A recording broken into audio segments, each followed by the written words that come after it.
شمع بد میں ہدایت ہم غریبوں کے آقا پہ بے حد درود ہم غریبوں کے آقا پہ بے حد درود ہم فقیروں کی سرورت پہ لاکھوں سلام مصطفیٰ جان رحمت پہ لاکھوں سلام شمع بز میں ہدایت جی سبحانی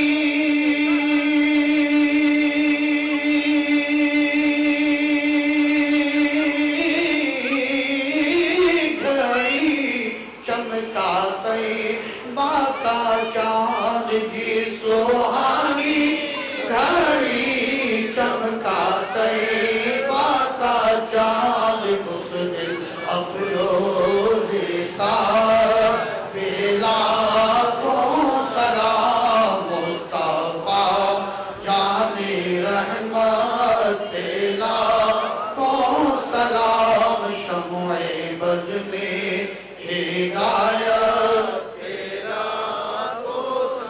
یا نبی سلام علیکہ یا رسول سلام علیکہ یا حبیب سلام علیکہ صلوات اللہ علیکہ یا رسول اللہ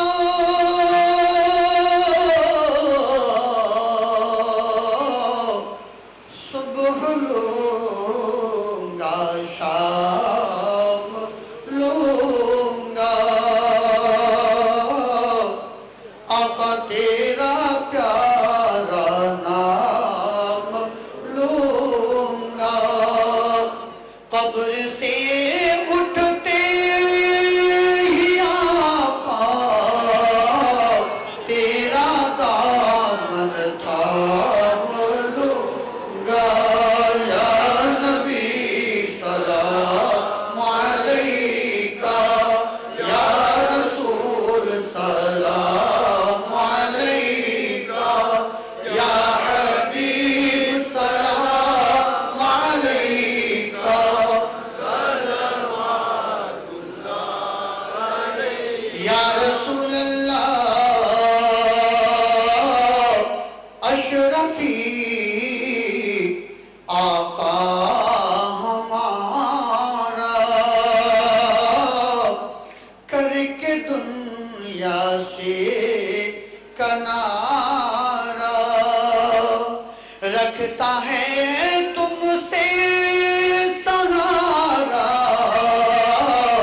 لو خبر جلدی ہمارا یا نبی سلام علیکہ یا رسول سلام علیکہ یا حبیب سلام علیکہ صلوات اللہ علیکہ اے خدا کے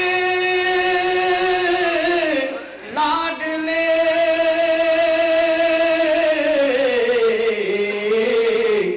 پیارے رسول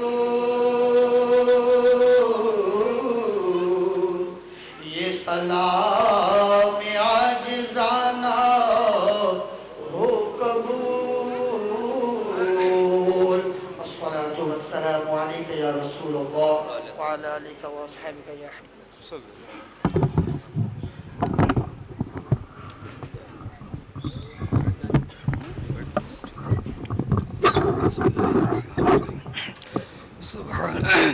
سبحانك اللهم بحمدك لا إله إلا أنت نستغفرك ونتوب إليك صلى الله على حبيبه محمد صلى الله عليه وسلم صلاة وسلاما عليك يا رسول الله يا الله يا رب العالمين يا أرحم الراحمين يا أكرم الأكرمين يا أجود الأجودين یا غفار الذنوب یا ستار العیوب یا شافی الامراض یا قادر مطلق یا قاضی الحاجات یا مسبب الاسباب یا قدیر یا قادر یا اللہ یا نصیر یا ناصر یا اللہ یا حفیظ یا حافظ یا اللہ یا حی یا قیوم برحمتک نستغیث یا اللہ۔ مولا تو اپنے فضل و کرم سے اپنے پیارے حبیب صلی اللہ علیہ وسلم کی محبوبیت کے صدقے طفیل میں، آل و صحاب اہل بیت طہار کے صدقے میں، اے اللہ اپنے پیارے حبیب صلی اللہ علیہ وسلم کے لخت جگر حضور غوث جیلاں کی غوثیت کبریٰ کے صدقے طفیل میں ہم تمامی حاضرین کے تمامی جرم و خطاؤں کو بخش دے۔ یا اللہ ہم تمامی حاضرین کو ہدایت کامل، ایمان کامل عطا فرما دے، مسلمان کامل، مومن کامل بنا دے۔ یا اللہ گمراہی، بددینی، معصیت کاری، بدعقیدگی، بدعمالی سے بچا لے۔ یا اللہ صراط مستقیم پر گامزن فرما دے، اتباع سنت و شریعت کی توفیق عطا فرما دے۔ یا اللہ جو حاضرین میں بے نمازی انہیں نمازی بنا دے۔ یا اللہ جو نمازی ہیں انہیں نماز میں حضور قلب عطا فرما دے۔ مولا جو مریض ہیں انہیں شفاء کاملہ عطا فرما دے۔ یا اللہ جو مقروض ہیں انہیں قرض سے سبکدوشی عطا فرما دے۔